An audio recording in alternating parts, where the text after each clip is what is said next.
Dans l'énoncé, on nous précise qu'en étant un faisceau laser et que sur sa trajectoire, on place une lamelle de microscope et que l'on observe sur un écran placé à 1 mètre la figure de diffraction.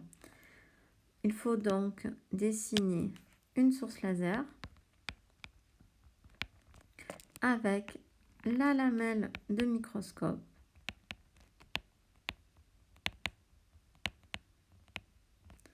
on place un écran à la distance de 1 mètre.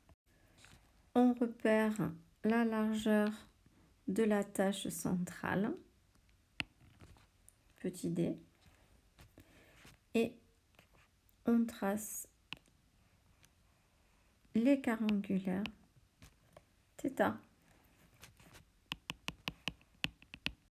On désire maintenant mesurer la largeur de la tâche centrale.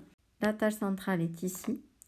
Pour mesurer la largeur de la tâche centrale, il faudra prendre le milieu de la première extinction, c'est-à-dire entre la tâche secondaire et la tâche centrale,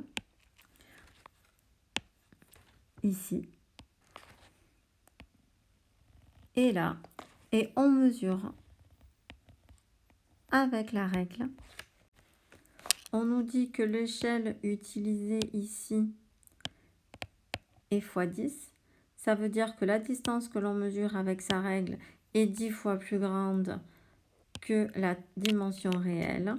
Donc la largeur de la tâche centrale à l'échelle réelle, c'est celle que l'on a mesurée divisée par 10, c'est-à-dire 1,4 divisé par 10, ce qui nous fait 1,4 10-1 cm d en taille réelle, fait donc 1,4 10-3 mètres. Dans l'approximation des petits angles, tangente θ est égale à θ, ce qui nous fait ici petit d, la largeur de la tâche centrale divisé par 2, divisé par grand D, ce qui nous revient à voir θ est égal à d sur 2d. On sait ici que l'écart angulaire est donné par cette relation-là.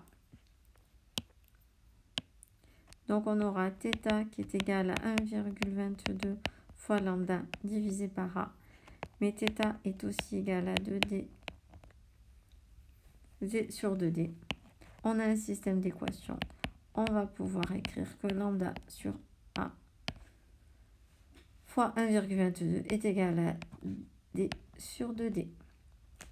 À partir de là, à la quatrième question, je vais pouvoir isoler A que je cherche. J'ai ici un produit en croix qui se dessine. Je cherche A. Donc, je multiplie en croisant, je divise et je trouve A. On remplace ensuite par les valeurs numériques en faisant bien attention de convertir la longueur d'onde en mètres. La distance D est déjà en mètres et on a déjà converti aussi la largeur de la tâche centrale en mètres. On trouve à 1,1 10-3 mètres qu'on peut convertir en millimètres.